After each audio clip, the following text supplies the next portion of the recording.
everyone, and welcome to tonight's meeting of the Wharfedale Naturalists Society. It's the last one in our current winter season. I hope that I'm sure that you have been enjoying the series of talks as much as I have, and I'm sure that tonight's talk is going to be no exception to the general rule that the talks that we've been able to present to you have been absolutely exceptional. Tonight, our talk is going to be about bats. I'll introduce the speakers in just a moment. I expect that most of you who are here already know the drill. After the talk, there will be a chance to ask questions, but ideally what we'd like you to do is to post your questions in the Q&A as the talk goes along, so that Jeff has a chance to sort of collate and order them, put them into a sensible order, so that they can be asked at the end.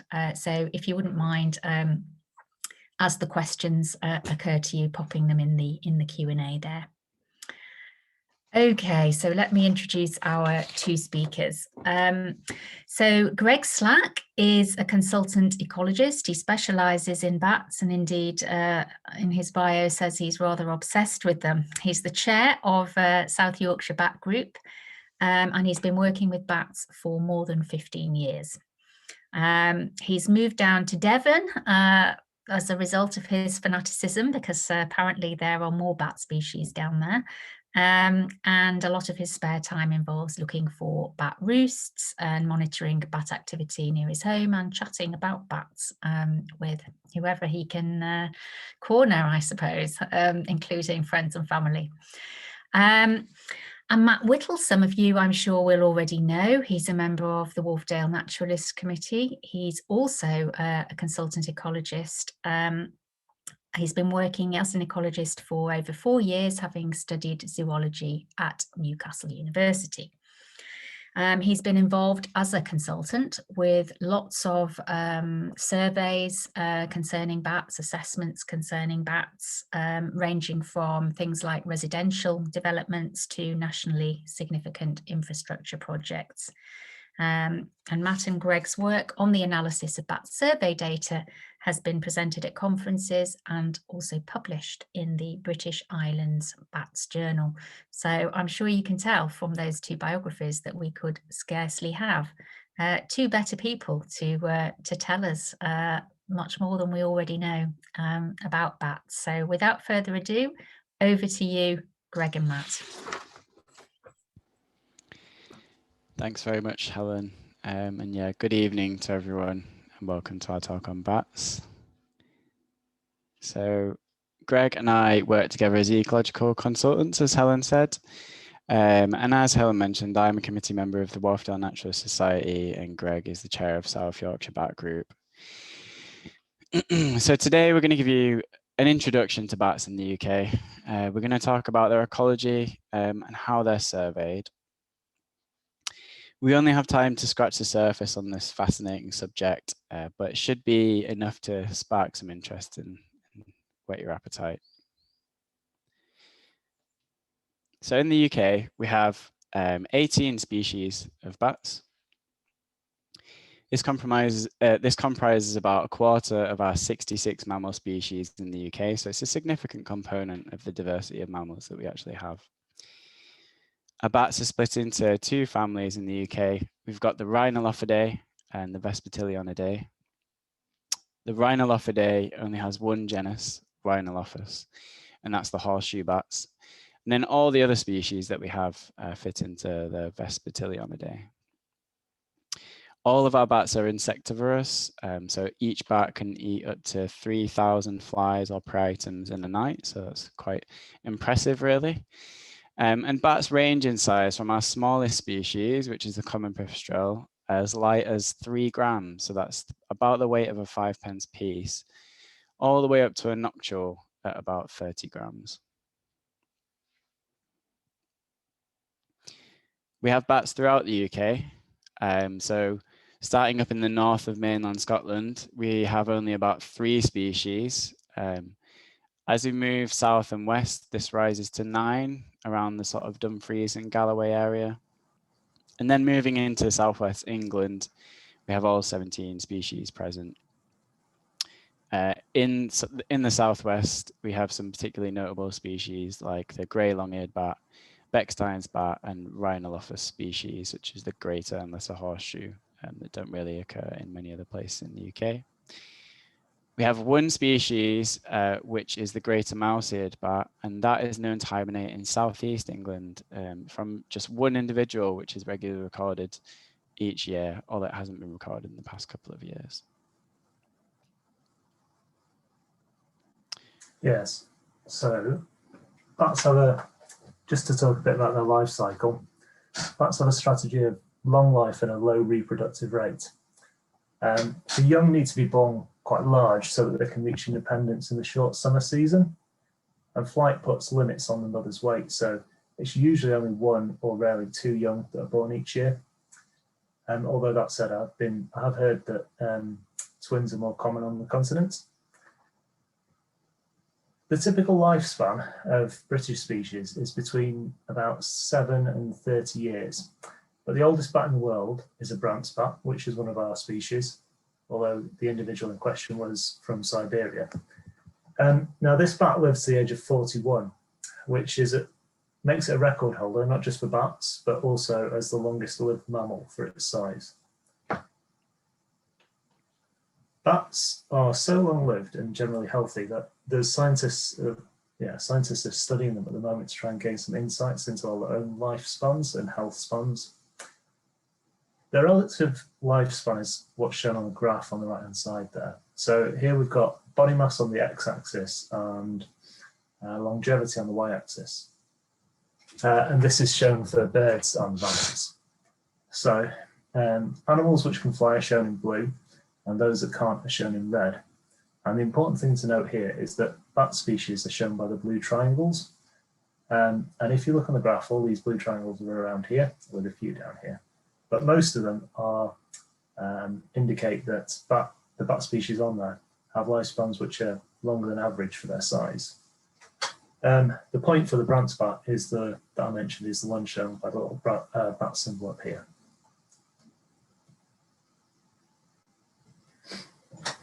So to come on to a year in the life of a bat. So as winter moves into spring, which is sort of where we are now, bats emerge on the warmer nights to feed and build up weight, the weight that was lost during hibernation. Occasionally bats will forage as well in the daytime in winter and in spring, and they'll do this when they're hungry. It allows them to take advantage of day-flying insects at a time of year when few are flying around at night. As the spring weather warms up, this builds into a more intensive period of feeding between sort of April and June, and this is done to build up fat reserves in preparation for giving birth and raising the young.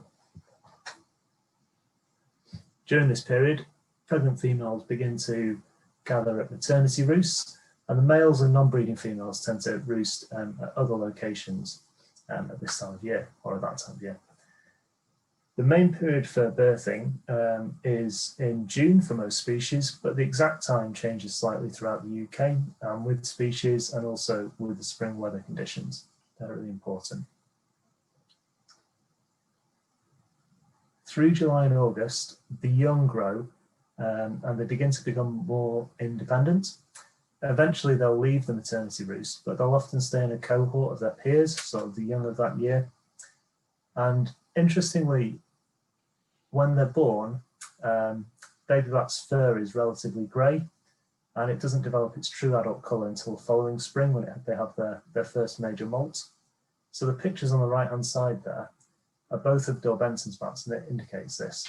So the one at the bottom is presumed to be a juvenile, and the one at the top is an adult. So you can see the difference in colour. It's not just a dodgy photo. From late July through to October, Myotis and Plicotis species will tend to head to mating sites, which are usually used as hibernation sites later in the year.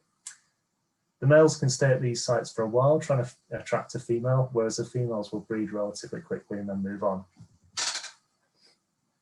Other species, males will employ more of a lekking or resource defense strategy in order to find females and mates. And then after the autumn, as the weather grows colder, bats will progressively spend more time in torpor, with activity becoming restricted to nights with suitable weather. So warm and dry with little or no wind. And then as we move into the coldest month of the year, bats will only wake up every sort of 2 weeks or so. So where do bats live? Bats will spend their days in a roost. Most bats access their roost by landing and crawling in. And these bats only need an entrance about the size of the end of a matchbox, so which opens up a lot of options for them. The exceptions are horseshoe bats, which always fly into their roost spot before completing a sort of mid-air somersault to hang up by their toes. Different species of bats will favour different types of roost, but common roost types include crevices in trees caused by damage, stress and decay, gaps under roofing tiles, fascia boards, soffit boxes, and lead flashing on houses and other buildings. And the classic one that people tend to identify with bats, of course, are the underground sites, such as caves, tunnels, and old mines.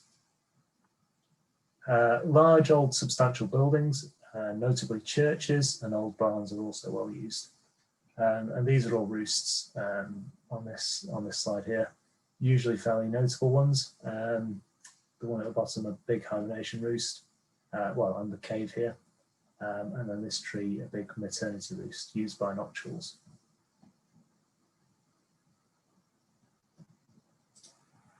So what makes a good roost?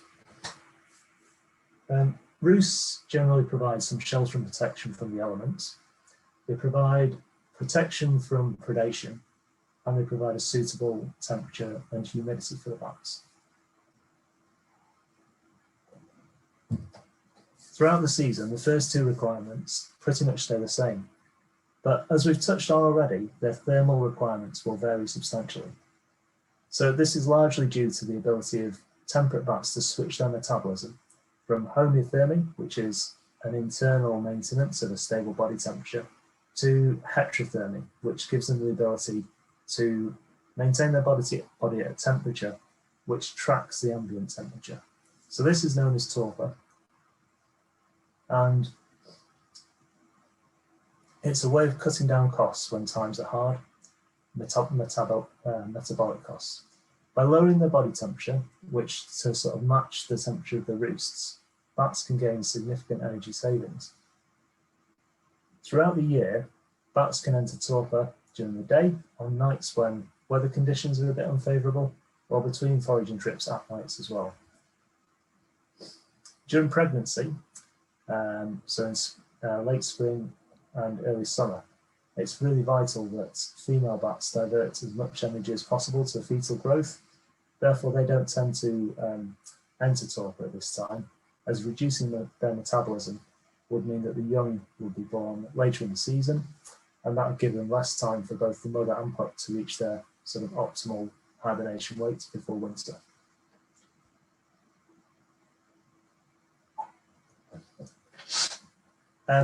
Baby bats also need warm temperatures to develop, so they can't regulate their own body temperature very well. And the requirements before birth and after birth are really the reason why maternity roosts are only ever in warm places. Male bats and non-breeding females don't have this limitation, so they sort of tend to, during the summer months, it's more beneficial for them to make use of torpor, and therefore their roosts during the summer do tend to be a bit cooler than maternity roosts.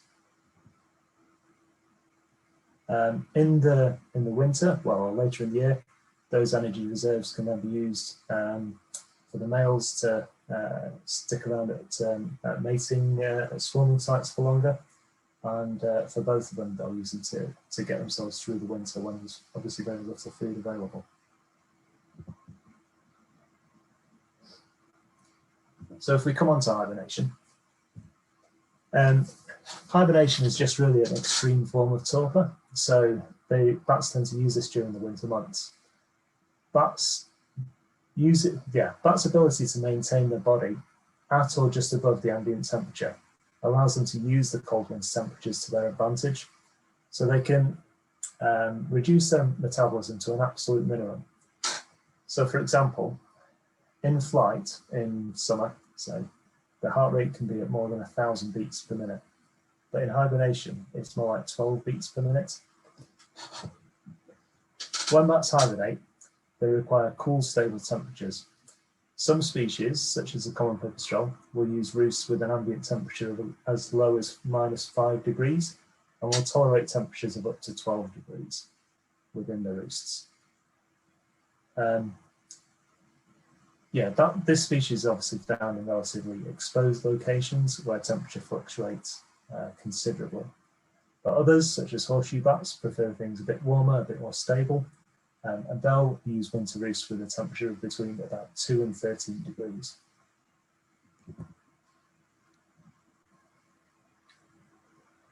All bats are basically looking for a roost which allows them to reach a stable, low body temperature.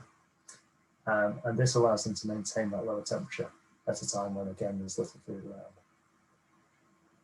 The ideal hibernation roost should really have a high humidity as well, because although their breathing slows right down, they still lose moisture in this way.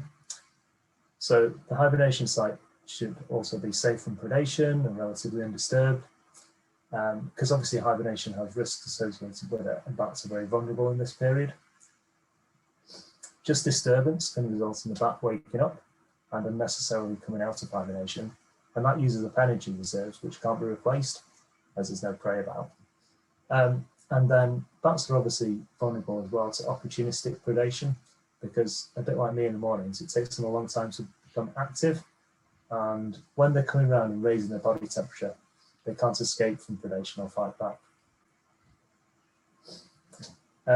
In terms of suitable hibernation sites, bats tend to use natural and man-made structures to fulfill the requirements that they've got.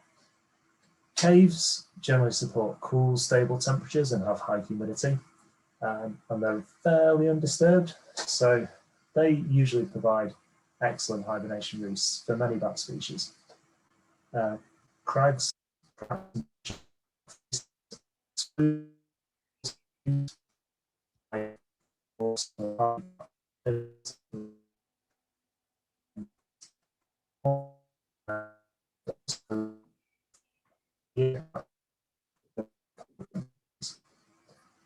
Sorry, Greg, your sound just went a little bit there for probably 10 seconds. Okay. So do you just want to recap that bit, please? Yeah, sure. Should I start from the suitable hibernation sites? Yeah, thank you. Right.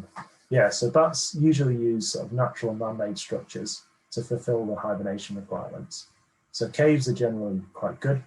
They've got sort of cool, stable temperatures and a relatively high humidity, and they're fairly undisturbed. Yeah, so they tend to provide excellent hibernation roosts for many different species. Crags and fishes in rock faces, they're a bit more exposed, so they tend to be used by the hardier species like the common pipistrelle that I mentioned before, but they're also probably used a bit more by bats by a greater range of species when the weather conditions are likely to offer some more suitable foraging nights, because the temperature fluctuates a bit more. So at the sort of shoulder seasons to hibernation, to the core hibernation season, either end of it really. Yeah, there's also a lot of man-made structures which provide really great hibernation roosts, sort of old mines, railway tunnels, gaps in viaducts are all well used. And relatively recently, it's also been discovered that pipistrelles tend to hibernate in substantial numbers in concrete tower blocks, even in the centre of towns. On to their foraging ecology then. So the diet of UK bats consists of insects, sort of flies, beetles, moths, and other invertebrate groups such as spiders. The diet will vary between species and also seasonally and geographically, depending on what's available at the time of year or the location where the bat is. Bats have a few different strategies for foraging, a few different strategies used by different species, I should say. So the first one to mention is aerial hawking. This is where bats will catch their prey in flight. They'll catch their prey item either in the mouth or sometimes in the wing or the tail membrane and quickly transfer it to the mouth for consumption. Another strategy is gleaning. This is where prey items are taken from a surface, so that might be a leaf, or it could be the ground or the water surface, and captured and consumed. And finally, fly catching is another method used by some species. And this is where prey is taken during short forays from a stationary perch. The bat will then return to a perch to consume the food. So how do they actually find their food? Well, bats project ultrasonic sounds from their mouths or their noses, and then they detect the returning echoes, and this is known as echolocation. Because sound moves at a constant speed in air, bats can judge the distance between objects by determining the time between when the call was emitted and when the echo returns. Using this method, they can actually build up a 3D model of what is around them in much the same way that we do with our eyes and ears to some extent. Excuse me. Each call gives a snapshot view of the surrounding environment. So a good way to visualize what a bat might perceive is to picture yourself in a nightclub, which I'm sure you're all really familiar with, especially over the past year. The snapshot a bat perceives is just like a strobe light, like the flash that you get from a strobe light. It's just a flash of an image, and then it's darkness until the next one.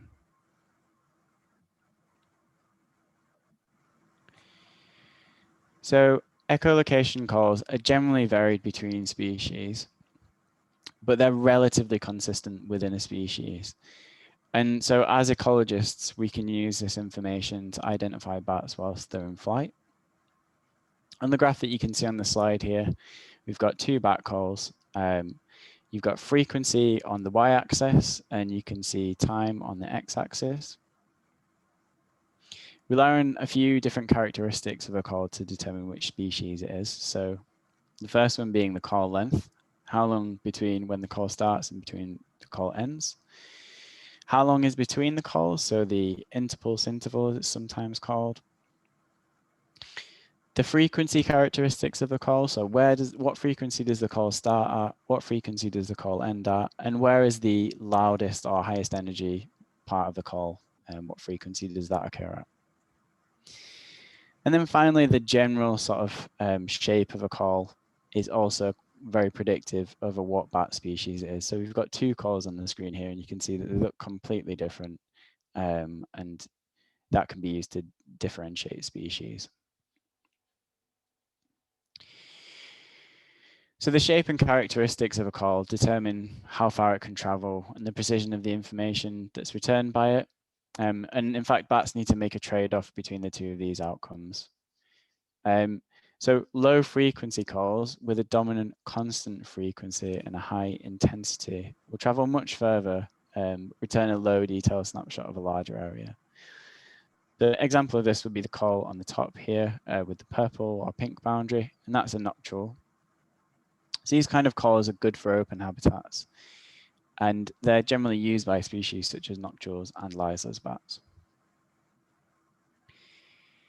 Moving to the green highlighted one at the bottom, so calls with a dominant sweep or a broadband frequency modulation component and a low intensity provide a much more detailed snapshot of their surroundings, but the high frequencies don't travel very far.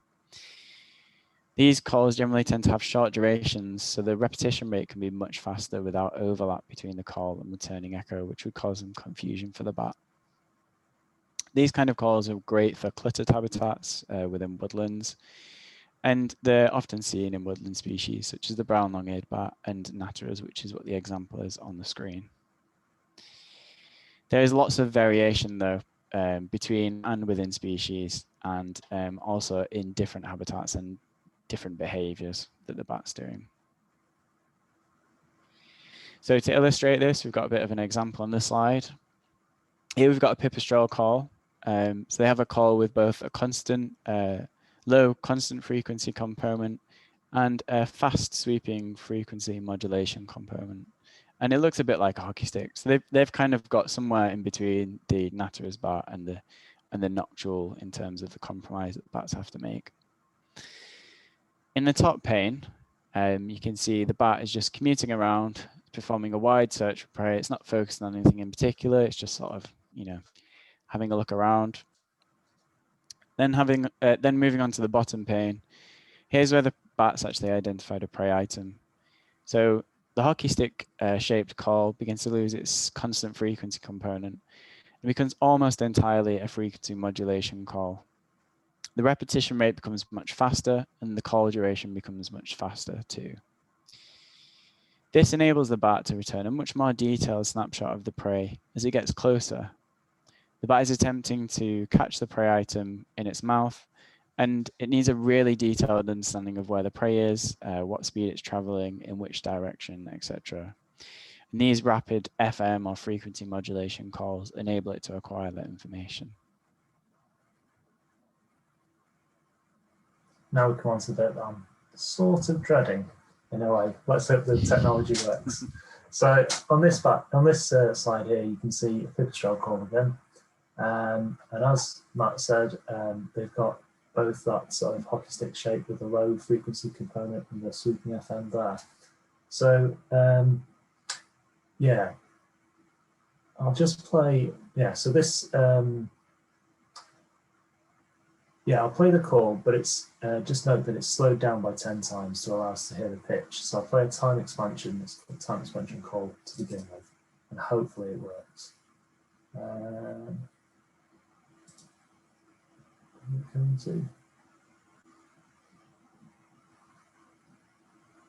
Doesn't sound like it.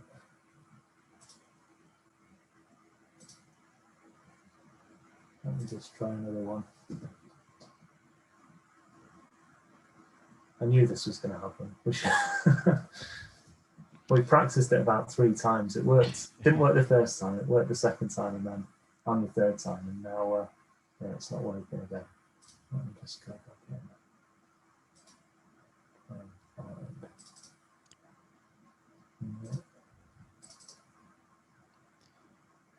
Here we are. Good.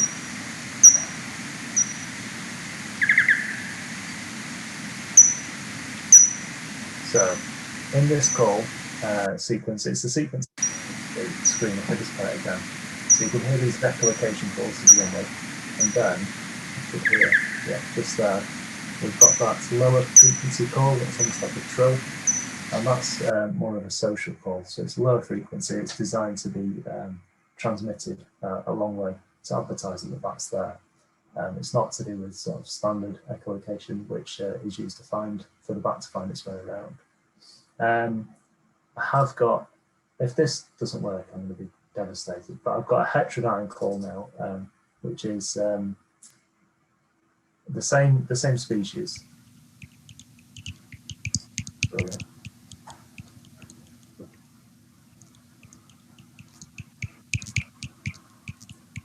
So heterodyne is just a method of reducing the pitch of the call by playing the difference in frequency between the signal and the set frequency. And while it was playing, I don't know, play it again just very quickly. Just note the erratic rhythm on this one. Yeah, so it's not very consistent. If we move on to our next call, so this is a Benton's bat. We've got a call that quickly sweeps down through the frequencies, and then hopefully this one will play, and it should sound a bit more predictable. Don't know what it is. All the ones that were playing before are now not playing. All the ones that weren't playing seem to be playing okay. If I start off with maybe what I'll do is I'll just go back into, and I will play the heterodyne call first if that works.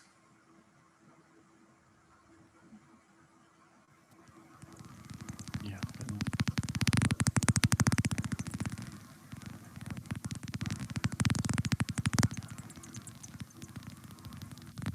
So you can hear on this one, the individual calls are very, very short, almost like clicks, but it tends to be a bit more ordered. I think it sounds very predictable. And I always think that it's in part because the species is flying low over the water and it can't bank sharply while turning. It's a species that's very closely associated with water. and you tend to see them skimming over the top of the water. I'll just see if the sequence in the picture can play, if I can try it from a different source again.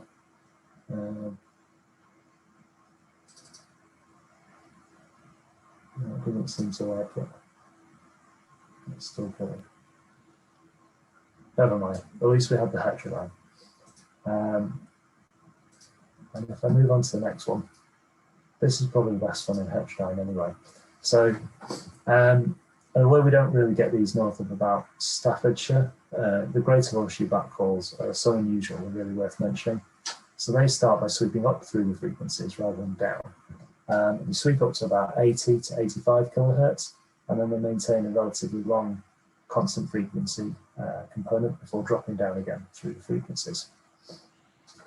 Well, it's not strictly true, I suppose.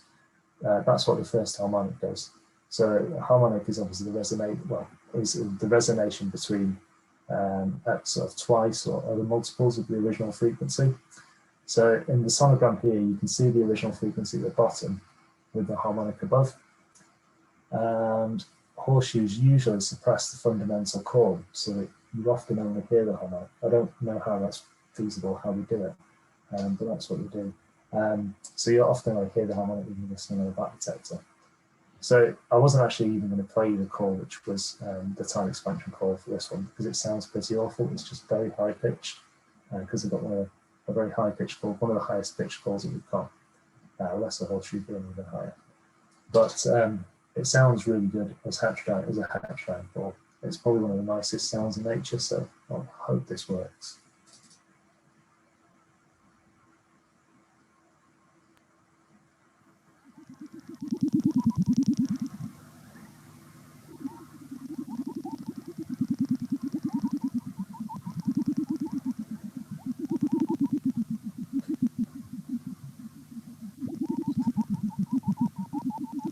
So because they've got this call that goes up and down, you just get this really nice sort of warbling sound. That's great. Yeah, and in the picture here, actually, bats present. I think this was actually recorded inside a building. So there's a couple of bats just chasing each other around.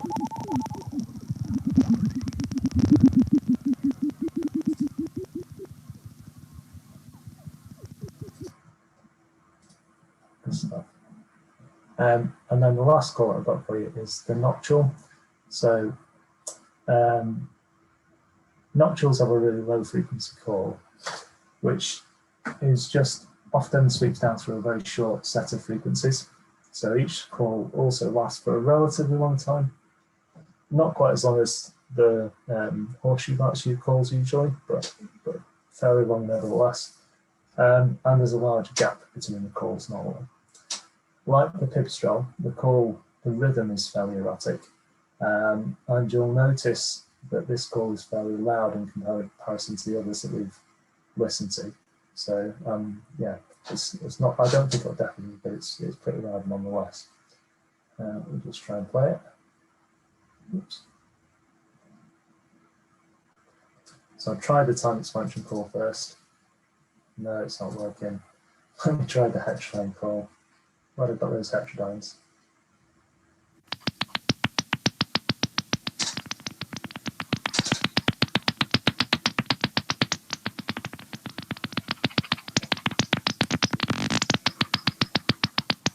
So it's pretty loud because it's a big bat for starters, so it can make a loud noise. But it's also a low frequency call, so it doesn't attenuate much between the bat emitting it and the detector picking it up. So that's why it's so loud there. And they fly out in the open, so they need to know, they need to get the echoes back from objects that are much further away than the other species. And that sort of brings us on to wing morphology, but more than wing morphology. So as with echolocation, the morphology, so the physical characteristics of a bat, can tell us a lot about how they're adapted to their environment.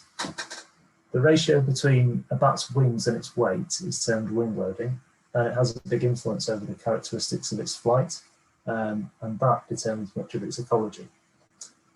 So flight is more efficient for bats which have a high wing loading. So when the bat's heavy in relation to its wing area. But the downside is that they're less maneuverable. Species with a low wing loading in relation to their wing area are able to fly much slower with high maneuverability, and some of them can even hover. So they're often found foraging in a canopy of a tree or very close to a surface, but the trade-off for this is that their flight is less efficient. So nyctalus bat species, which comprise the nocturnal and riseless bats, have got a high wing loading. They're very fast and efficient flight, but they find it difficult to fly in cluttered spaces, and they tend to be found foraging in the open, as we've sort of covered. The placotis species, so the brown-longed bat, and the grey-longed bat, and the myotis species, so Bill Benton's bat, Nattery bat, whiskered bat, and Brandt's bat in our area, have a low wing loading, and they prefer cluttered habitats, which are able to navigate easily, and they can also carry, and because they've got a low wing loading, they can also carry heavier, larger prey items due to their body weight. So for brown-longed bats in particular, these are often taken back to a perch for consumption, and they'll hang up upside down and eat the prey. Yeah, pipistrelles tend to sit in the middle, and they're usually found in sort of moderately cluttered spaces. Their wings allow them to be fairly reasonably efficient and fast, but they're also fairly maneuverable. And as such, they tend to be found near to cluttered areas, such as woodland edges, but rarely within the canopy.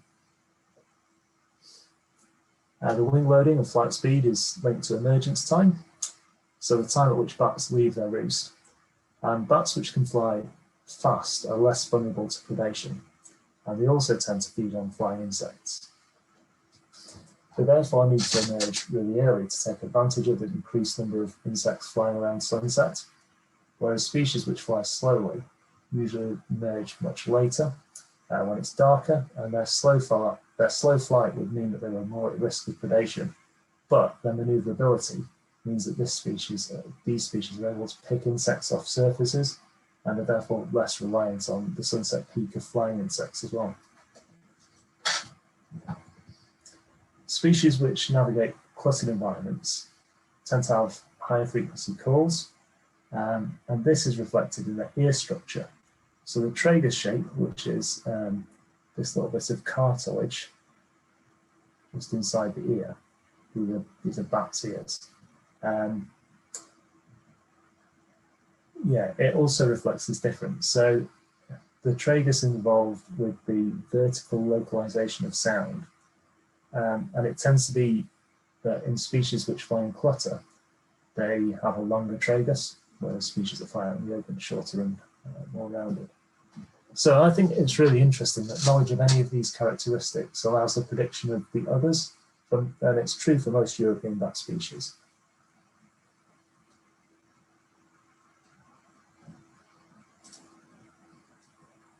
So if we come on to commuting and how do bats get around, on a nightly basis, they have to travel between their roost site and foraging sites, and those could be some distance apart. So the work that's been done suggests that the distance bats will regularly fly from their roost to key foraging sites is between about 1 kilometre for species such as whiskered and Brandt's bats and 6 kilometres for barberstyle. The key area around any significant bat roost is termed the core sustenance zone, and it covers the habitat in that area that's vital for the sustainability of that roost. So the table on the left-hand side there is taken from the Bat Conservation Trust survey guidelines, and it shows the extent of core sustenance zones for each species, and that's been determined by radio tracking studies. I mean, interestingly, given what we were just talking about, wing loading doesn't seem to play a major role in the distance bats will regularly travel to forage. So if you see on the table there, naturalist bats have a high wing loading. It doesn't say on the table, but they do. And they travel up to 4 kilometres, which is the same as nocturnal and further than riseless bats, both of which have a very low wing loading. So on a nightly basis, bats will navigate to landscape or commute using linear features, and these tend to be hedgerows, tree lines, and watercourses. The photo there shows a sort of ideal commuting corridor, that would be perfect. Following these features has got a number of advantages, other than just being able to navigate effectively, like a road or whatever, remembering the route. So they also offer some protection from predation, some shelter from the elements, foraging opportunities en route, like a roadside cafe or something like that, and roosting opportunities as well in the form of other trees, which could be useful if the weather suddenly changes. Seasonally, bats must also move around in order to service the different needs of their life cycle. So, for example, in the autumn, they may need to travel from the summer roost to a hibernation roost, which could be a cave many kilometres away. There was a study done by Rivers, Butlin and Altrincham of Leeds University, which showed that some naturalist bats will travel at least 60 kilometres between summer roost and the autumn swarming sites that they frequent. That said, Enthusiast pipistrelle are the champions of the long distance migration. So they've been found to travel all the way from Eastern Europe to the UK. Some of the impressive examples of this are shown on the plan on the right hand side of the slide here. So these migration distances are well over 1,000 kilometres, most of them anyway. And it's pretty extraordinary for a bat which weighs between sort of 6 and 10 grams, and that's about the same as a pound coin, so very small. I think when bats are migrating, they probably fly a bit higher with less reliance on the physical waypoints, and it should be noted that some species don't seem to migrate very far at all.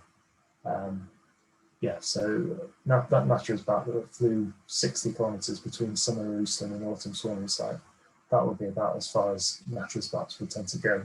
Other species like brown-winged bats would be the same.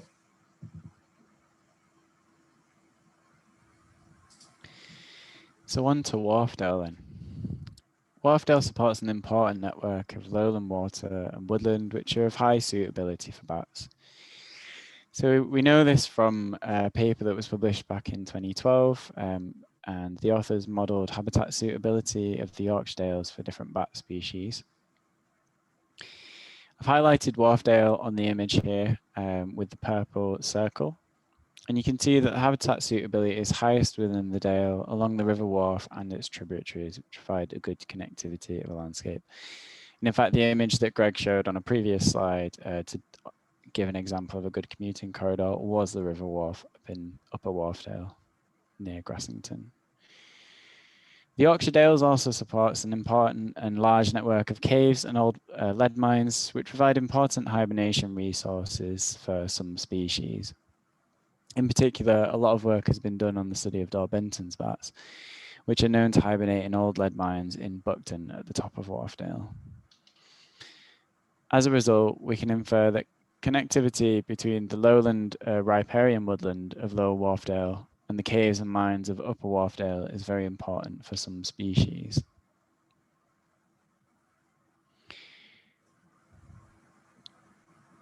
So, which species do we know are present in Wharfedale?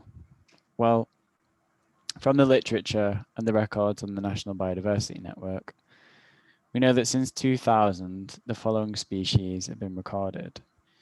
We've got 3 species of pipistrelle. That's the common pipistrelle, the soprano pipistrelle, and the Enthusiast's pipistrelle. We've got 3 species of myotis, whiskered bat, naturalist bat, and Benton's bat. We've got 1 species of Nyctilus, the noctule, and 1 species of long-eared bat, the brown long-eared bat. Before 2000, we also have records of a Brandt's bat, which is a myotis. And then going back as far as the late 1800s, there were even records of lesser horseshoe bat. Wharfedale is also within the range of a couple of other species. So we've got the Liseless bat, which is it's within the range of, which is a Nyctilus species and closely related to the noctule, and the Alcathoe bat, which is another myotis species. So there's no reason to assume these species wouldn't be present. It's quite likely that they are present at least occasionally within Wharfedale. Looking at the map on the slide in the bottom right hand corner, you can see Wharfedale, and we've got Buckden up in the top left-hand corner, moving down towards Ilkley and Otley and out towards Wetherby at the bottom right. The map shows the number of the NBN records across Wharfedale, and the squares are coloured based on the number of species recorded in each square. So we can see that the most records and the highest number of species both occur within the kind of Ilkley, Otley area, and then what I think is up near Buckden at the top end of the dale. Now, this is almost certainly due to recorder bias, with obviously the high populations in the context of Wharfedale and the Ilkley or Otley area are going to result in many more bat records. And I suspect the cluster of records in the top end of the dale is due to some of the studies that have been done on swarming bats. So we've got much more recording effort being focused in these areas. Unfortunately, there have been dramatic declines of bat populations in the UK over the past century. This is due to the loss, fragmentation, and degradation of the habitat from human activity, a story we're all quite familiar with now. To name a few factors, we've got intensive agriculture, which has removed many hedgerows and tree lines from the landscape and decreased the level of woodland cover. The use of herbicides and insecticides as standard has contributed to the decline of their insect prey.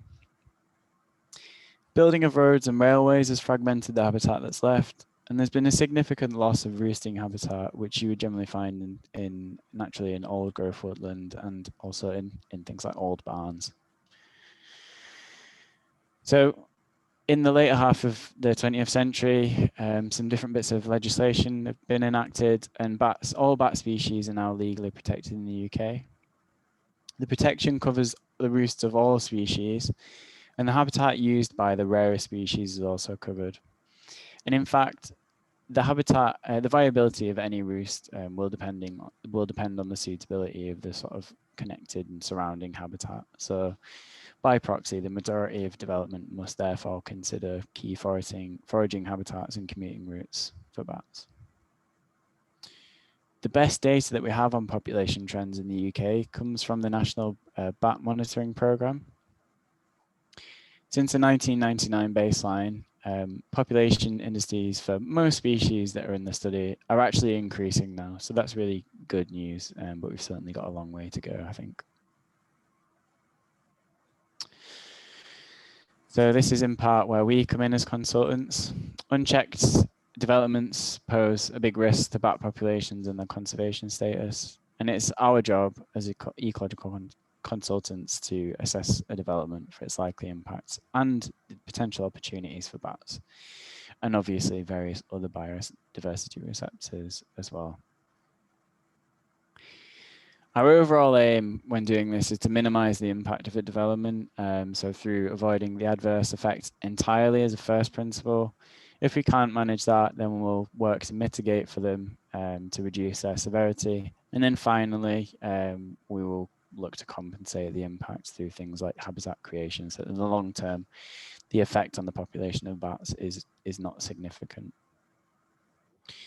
But to do this effectively, we have to ask a variety of questions about bats.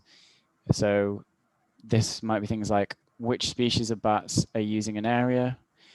Do we have any important populations which are at risk? Are there any important features for bats that will be lost or disturbed or cut off by the development? Yeah, thanks. And to answer these questions, the first step is always gathering the data. So we use death study records collected by individuals such as yourselves and held by bat groups and local environmental record centres. And then we also undertake survey work. We use a variety of methods to survey for bats. So the surveys we design depend on what we want to know. And this is often dependent on the scope of the development. So for example, a small residential barn conversion, for something like that, we might only need to know whether the barn is suitable to support various bat species in terms of roosting bats. And if it is, we'd want to know whether it did.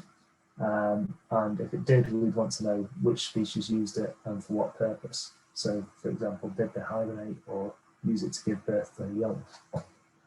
To achieve this, we'd do some initial inspections of the barn to determine its suitability, and then if appropriate, we'd probably perform some emergence or re-entry surveys, where we would observe the barn in the evening or the morning to identify any roosting bats leaving or entering. If we wanted to check for hibernating bats, we might install a detector over the winter, record any bat calls that were present, and then analyse them later. On occasion, we might need to catch the bats using nets or harp traps to identify species which are difficult to identify from their echolocation calls, but that would be a fairly rare occurrence. If we had a larger development, such as a road, we'd probably want to identify important roosts, just like in the barn example, but we'd also be interested in the key foraging sites and the commuting routes in the vicinity. We'd probably identify these using a combination of static detector surveys and transects. And we may also very occasionally need to perform some radio tracking to help us identify roosts and to determine the movement of specific individuals in order to inform mitigation. This might be required where, say, a particularly rare species have been recorded, and we wanted to make sure that we got the mitigation in exactly the right place. So, how can you get involved? You can record bats and you can get involved by joining your local bat group. So West Yorkshire Bat Group, I know, covers the areas of Ilkley, Otley and Addingham, and they've got a couple of projects in the area. One is a series of transects to inform some habitat suitability modelling across the county, and the other looks to record Methuselah's pipistrelle, so that any records of this species would be, I've spoken to the bat group, and any records of Methuselah's pipistrelle would be greatly received. But to be honest, I mean, all records are greatly received usually, and I'm sure they would be for West Yorkshire Bat Group too, especially if you end up finding maternity roosts like the one shown in the thermal camera video on the slide. So you can tend to find out, how to send your records in to a bat group via the bat group's website. It's usually pretty straightforward, and it simply requires a location, so ideally a grid reference, some info on what the bat was doing, so roosting or in flight, the species if known, and the number of bats that are present. One point to note on that is that some bat detectors will try to identify the species for you. Now they're great and they are right a lot of the time, but they aren't always right. So it's worth saving the recordings that you do get and checking with someone experienced, particularly if you think you've got a rare species like Methuselah's pipistrelle. To record bats, you obviously need a bat detector. They range in price from about £60 to £1,000. The one I use costs about £200, and it's perfect for about 95% of what I do. If you're looking for bats, you should expect to pick them up from about 20 minutes before sunset until around sunrise. And most bat activity you can expect to have in the first couple of hours, with a second smaller peak in activity around dawn. The best places to find bats are usually along linear features such as hedgerows and tree lines or near water, rivers and lakes and ponds. But you also find some species happily foraging in your back garden. For one of the projects that we did in Sheffield, we found that there was bat activity right into the city centre. Like almost literally everywhere there was a tree in the city centre, we got some bats, and tend to be pipistrelles, but still interesting to see. So yeah, you can get them pretty much anywhere. Yeah, many thanks for listening to us. It's always been a pleasure to tell people about bats. And if anyone has any questions, Matt and I will do our best to try and answer them. Well, thanks to you both for a wonderful presentation. It's a few comments in the chat referring to John Altrincham, who I know a few of the papers you mentioned was author of and has spoken to this group before. So it's lovely to see people coming through in the next generation beyond John. Thanks for persisting with the tech. I'm quite sure at least one of those nocturnal calls was heard in electro pop about 30 years ago, but that's never mind my youth. We do have a few questions. There's a bit of time for some more if people would like to add any. The first one in sort of goes back to the life cycle that you talked about at the start. Are the females pregnant before hibernation in most species? Yeah, so for the species that swarm, yeah, they actually mate in the autumn, so they will be pregnant before hibernation occurs. But there's a delayed implant of the sperm, so that doesn't happen until it warms up in spring. Some species do sneakily mate in while they are hibernating, so that can happen then as well. But it's usually around then. It happens usually around autumn for most species. Thank you. And sort of two aspects in relation to the climate, I guess. On the one hand, is climate heating leading to more species coming north, but conversely, it seems to have been a very cold, dry spring with few insects so far. So is that dangerous for them? Yeah, good point. So the first one, in terms of more species coming north, so I think in the bio said that I moved down to Devon, but now I've moved back up here, so I suppose I've come north.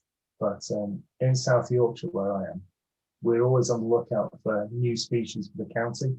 And I think it's only a matter of time before we're going to get a couple of new species. So Ceratine and Barbastelle are recorded in Derbyshire, which is on the southern border of South Yorkshire.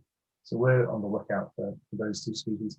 And I think we will see them at some point in the not too distant future. But the second point is really valid as well. So a lot of the breeding success of bats really depends on the spring temperatures. It's not so much linked to the summer or the autumn temperatures, but the spring temperatures and the weather conditions are really key. So where you've got a dry, warm spring, bats tend to do really well. And where it's wet and cold, unfortunately, like it has been a bit this year, they don't do so well at all with the breeding success. Okay, thank you. How effective is habitat creation as a mitigation strategy? Do bat boxes work? Yeah, yeah, they do. So boxes work really well where you've got nice habitat but few roosts. It's not to say they don't work elsewhere, but different species will prefer different things, and a bat box isn't exactly the same as a tree roost. A roost in a living tree. It's got different humidity and thermal characteristics and things like that. But they do work. Bats do use them, and in a young woodland or in a woodland where you've just not got many trees with damage or natural features for bats to use, they can be a really good tool to help sort of encourage them to be there. But it's not to say you can just provide the roosts and not worry about the other sorts of habitat. So, and the one good thing that we tend to like when we're putting mitigation into schemes is hedgerow planting and pond creation.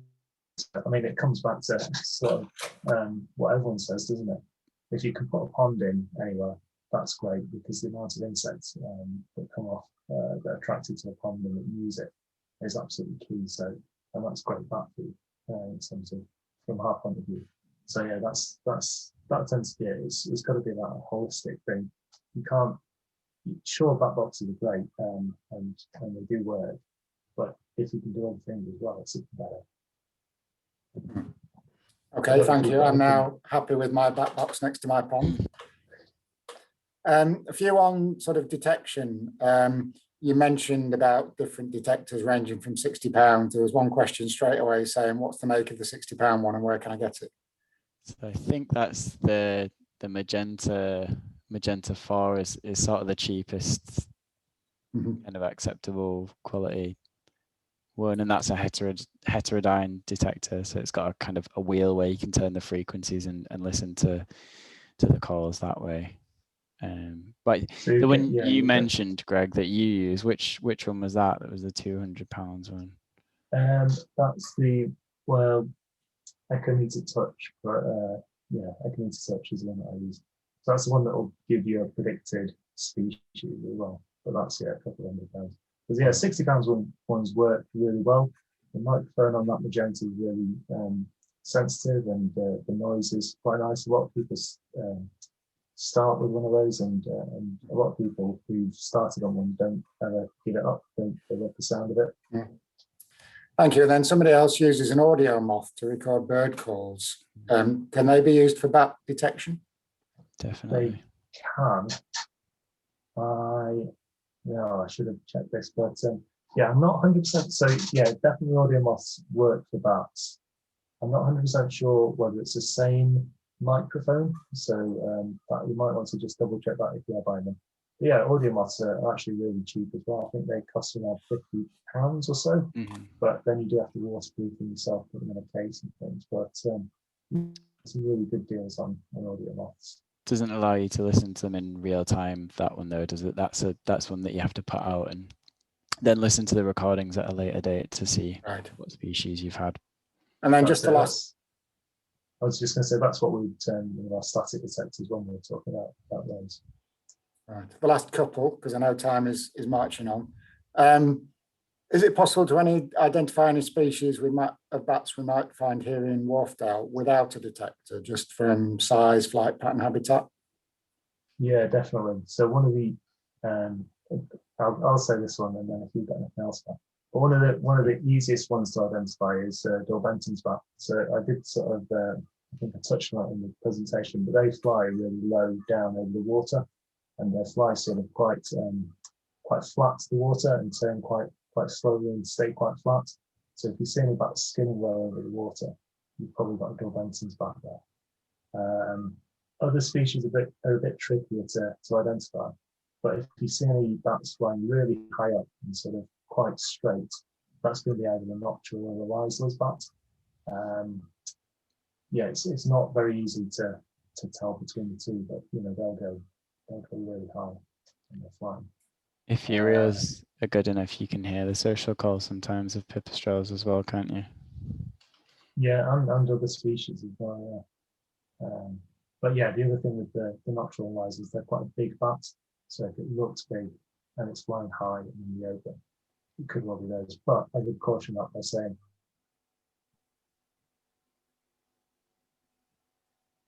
we just lost you, Greg. That can be quite deceptive. So a bat in the open a bat when it's flying can look much bigger than it actually appears in the hand. Okay. Yeah, somebody's put what I fear would be the case in the chat. The kids can hear them, but they can't. Happens to us all. The last one then, before we pass back to Helen. I'll just say there are a couple of people asking what's an audio moth. For time reasons, I'm afraid you're going to have to look that up on a search engine. But if somebody is looking to sell their house and it's known that there are bats in there, whether just occasional or a roost, what procedure should be gone through before they can sell? Is there one? Or is it just if they're being disturbed? Yeah, no, I don't think there's one for selling a house. I think it's fairly fine. Yeah, it's really if you're going to be doing any work to that house, so if it's going to be extended or new roof, really you should be checking for the bats that might be present. And if they are present, it's usually a license that's required unless you can avoid disturbing them. So it might just be something as simple as timing restrictions, so doing the work when the bats aren't there. And that tends to be the best way of mitigating it, and obviously retaining access to the structure or roost in the area where the air roosting are. That would be the key in that sort of situation. Lovely. Well, apologies to anyone if I've missed questions. I think I've covered them all, but thanks to you both very much. And I'll pass back to Helen to wrap up. Thanks very much, Jeff. And thank you so much, Greg and Matt, for an incredibly knowledgeable and informative and interesting talk. And of course, thanks to the wonders of technology, we've also been able actually to hear, in some sense of that word, hear the sounds of the bats. In my other life, I'm a philosopher. And there's a very famous paper, I don't know whether anyone here might have heard of it. It's called What Is It Like to Be a Bat? It's by a guy called Thomas Nagel, and I guess the idea is that because bats perceive the world in such a different way from the way that we perceive it through echolocation, it's extremely difficult to imagine what it might be like to be a bat. But I certainly feel as though I have a much better idea than I did before I heard this talk of what it is like to be a bat. Some incredibly surprising, astounding facts in there about the distances, for example, that they travel to migrate. I had absolutely no idea about that. Just phenomenal. And of course, you've also highlighted the what we've come to get used to, the depressing news about how much they're in decline. But of course, those declines are not inevitable, and we can all do our bit in trying to ensure that they are halted and perhaps even sometime in the future reversed. Wouldn't it be nice to get to the end of somebody's talk and they were able to say, and actually things have been going in the right direction? It would be really lovely if that were to happen in the not too distant future. Anyhow, thank you so much, Greg and Matt, for agreeing to talk to us tonight. It's been a lovely talk. And I also would like to wrap things up tonight, because it's the last talk in the series, by thanking the audience. I think it's marvellous that we've had quite consistently over the course of this series of talks an audience of anywhere between 80 and 120 people, perhaps even more than that, because of course some people are logging in 2 people or more people than that on the same computer. So it's been really fabulous that you as audience members have supported the Society so consistently right throughout our winter programme. So thank you for turning up and being part of the Society. As I said, this is the end of the winter programme, but of course the summer programme is about to spring into action. You should be receiving it any day now if you haven't already. I don't think it's quite gone out yet, but it won't be very long. Watch for it in your email inbox.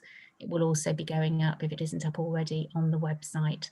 Most of the activities don't kick off until May the 17th, because of course that's the date when larger numbers of people, it's hoped, are going to be able to meet together. There are a couple of birding outings a little bit before that, I think beginning the 1st of May, if anybody is interested in those. But for those in particular, of course, please do contact the leader, because numbers are very severely restricted. Okay, thank you very much. I'll say good night and have a very good evening and rest of your week.